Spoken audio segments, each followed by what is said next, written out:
Welcome, everyone. Welcome back to the Deep Dive. Today, we're digging into some source material that, honestly, it really pushes the boundaries of, well, what you might think horror is all about. We're exploring this idea called vampire possession. Right. And let's be really clear right away. This is not, the Hollywood stuff. No fangs, no capes. Definitely not. We're talking about something much deeper, more insidious, an entity that doesn't just haunt your house or feed on you. It takes over your body, your soul. Your very being. Exactly. And the focus today is on a specific kind of ancient spirit. It's called a Pishach. And it doesn't bite you, it becomes you.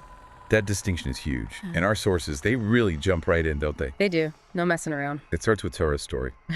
And this chilling idea that it began with a whisper, but not from outside, from inside her own head. So Tara's story, that's our main case study here, it kicks off almost, well, classically. She inherits her grandmother's place, a crumbling Haloili on the outskirts of Savannah, Georgia. Yeah, classic setup, but the details underneath are what get you. Tara apparently just brushed off all the weird rumors about her grandmother. Right, like what? Well, things like sleepwalking into cemeteries, animals totally avoiding her, her breath fogging up mirrors even when it was hot out. Neighbors whispered she was cursed or, maybe not even human. Tara thought it was all just kind of local folklore. Ridiculous. Until it wasn't ridiculous anymore. That very first night changes everything. Instantly. She wakes up and there's blood under her fingernails. Oh, just blood. No cuts, no injuries. Nothing. She tries to rationalize it, maybe scratched herself. But then she sees these deep, claw-like gouges. Yeah. On the inside of her closet door. Yeah. From the inside. So, okay, let's pause there. According to the sources, what do these first signs tell us? What's the significance? Well, what's really striking is how internal it seems from the get-go. It's not like a banging on the walls. It's a physical change, suggesting the entity is already operating from within Tara. Right. Our sources really emphasize that for this kind of entity, the Pishach, these early things, the blood, the marks, they aren't random. It's like the entity is testing the controls, making its presence known to the host in a really undeniable physical way. So it's not just I'm here, it's I'm taking root. Precisely. That's a good way to put it. It's a shift. And the physical side, that's just the start. Yeah. What about other changes? Did the sources mention shifts in her personality or her behavior? Oh, absolutely. And it was fast. Really fast. The sources describe her becoming, fundamentally different in just days. How so? Her eyes changed color, went from gray to almost black. She totally lost her appetite for regular food, but developed this intense craving for raw meat. Wow, raw meat. Yep. And this kind of rapid takeover of identity, of basic human drives, that's pointed out in the sources as a real hallmark of the Pishach. It separates it from things that just, influence you or feed off you more passively. That's disturbing how fast her core self just seemed to erode. And it wasn't just food, right? There were behavioral things, too. Yeah, definitely. She started acting really strangely, kept the windows covered all the time, refused to go outside during the day. Classic avoidance of sunlight, maybe. Sounds like it. And then there's the language thing. That really stood out to me. She started speaking languages she had never learned. Xenoglossy. Yeah. Her boyfriend, Marco, he naturally thought maybe it's a breakdown. Stress, grief, the creepy old house. It seems logical. A perfectly logical assumption. Until it wasn't. Until he saw something impossible. The hovering. Yes, he found her hovering 6 inches off the bed, whispering something guttural, totally not her voice. I can't even imagine walking in on that. He recorded it, played it back, and it wasn't English, wasn't anything recognizable as human language. It was some kind of chant. But underneath it all, very faint, another voice. Oh, God. Deep. Yeah. Ancient. And it was laughing. That laugh. Okay, that's pure nightmare fuel. So this is way beyond a breakdown. This extreme stuff, the levitation, the strange languages, is like a point of no return. It certainly marks a critical stage. The sources suggest this is deep integration. The entity isn't just influencing her, it's fully subsuming her being. It really makes you consider the sheer power involved here. Understandably, Marco is desperate. He finds a local demonologist, someone known for dealing with obscure parasitic entities. Right, a specialist, supposedly. But the moment Marco shows this guy the video recording, he goes white as a sheet. Not just scared, terrified. Utterly terrified. And he calls it a vampire infestation, not a demon. Now, based on what you said about the Pishach, is that distinction significant? Why would that term terrify an expert? That's absolutely crucial. The sources consistently point this out. Many entities feed or influence, right? But the Pishach, its goal is total assimilation. It becomes the host.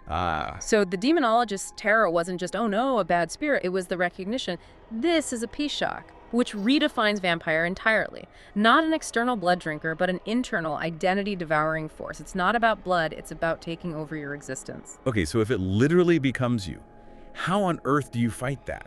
How do you get it out? Well, according to the demonologist in the source material, it's incredibly difficult. He mentions only one way, this intense, night-long cleansing ritual. What did it involve? It needed ash from a funeral pyre, reciting some kind of forbidden mantra, and a sacrifice. A human sacrifice. It's implied, yes, something living had to be offered. Marco naturally refused. He wouldn't let someone die. Of course not. But while he's trying to figure this out, Tara gets worse. Much worse. The possession deepens. Her behavior becomes even more horrifying. Are these kinds of extreme rituals needing sacrifice and forbidden knowledge, are they common in the source materials for dealing with something like a Pishach? The sources do suggest that, yeah. While the exact details might differ case by case, the common thread for combating a deeply integrated Pishach is the need for extreme measures, often life-costing ones. Because it's so powerful. Exactly. The entity's malevolence just ramps up as it gets stronger, making standard exorcism basically useless. The sacrifice element really highlights the Pishach's ancient power and maybe its desire to completely sever the host's connection to humanity. That image described, Tara crouching outside a neighbor's house, growling at their dog until the dog just dropped dead. Horrifying. And then the detail. She licks her fingers afterwards. It's so primal, so visceral. It makes you ask, was any of Tara even left at that point? What do the sources say about the host's awareness during these moments? It's grim. The sources generally suggest that by this stage, the original person's consciousness is either completely suppressed, gone, or maybe trapped. A prisoner inside their own body watching the Pishach run the show. Just a spectator to horror. Yeah. And that act, licking her fingers, it's not just cruel, it's a terrifying display of the Pishach's base instincts taking over. Total dominance. So they decide they have to try the ritual, even without the intended sacrifice, perhaps. It seems desperation forces their hand. The night of the ritual sounds absolutely terrifying in the descriptions. They tied Tara to a heavy oak chair with iron chains. Yes, iron, often seen as a repellent to certain entities. Her appearance was described as drastically changed.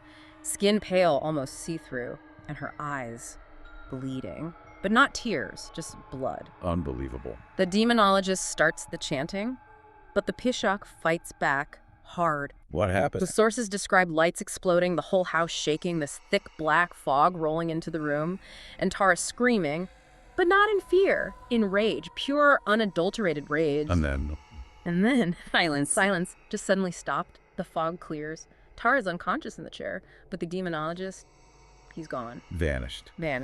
And where he was standing, there was only one thing left. The tooth. A single human tooth, scorched black like charcoal. So, Yeah. Tara survived. Marco thought she was free. That's what he thought initially. She seemed okay recovering for about 2 weeks. But then he noticed something. In the mirror, her reflection.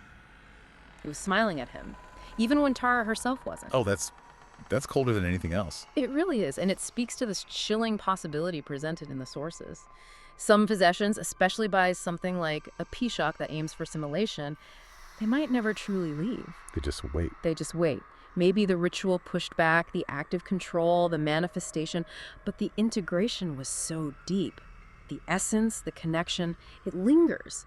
Maybe dormant, maybe just part of her now. Which brings our deep dive today to a close. We've journeyed through the sources on this ancient spirit, the Pishach, and Tara's truly horrifying transformation. From whispers to hovering to that reflection. Yeah. The demonologist vanishing, the scorched tooth, it points to a battle on a level we can barely grasp. But that final detail, the smiling reflection, that's the one that sticks with you, isn't it? It absolutely does. It forces you to grapple with really profound questions about identity, about consciousness. What does it mean to be you when something else has essentially become you? Did the ritual even succeed? Was she saved?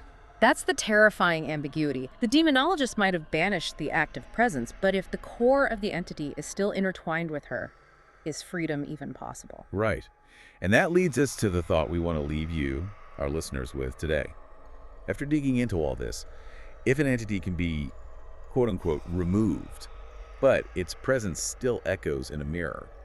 What does being free really mean? Especially from something that aimed to become you entirely. Well, it's the actual definition of survival, when maybe, just maybe, the core of the thing is still there, just waiting. Waiting for another chance, or just existing as part of the new whole. Something to think about. Yeah. We definitely encourage you to keep exploring these ideas, keep questioning.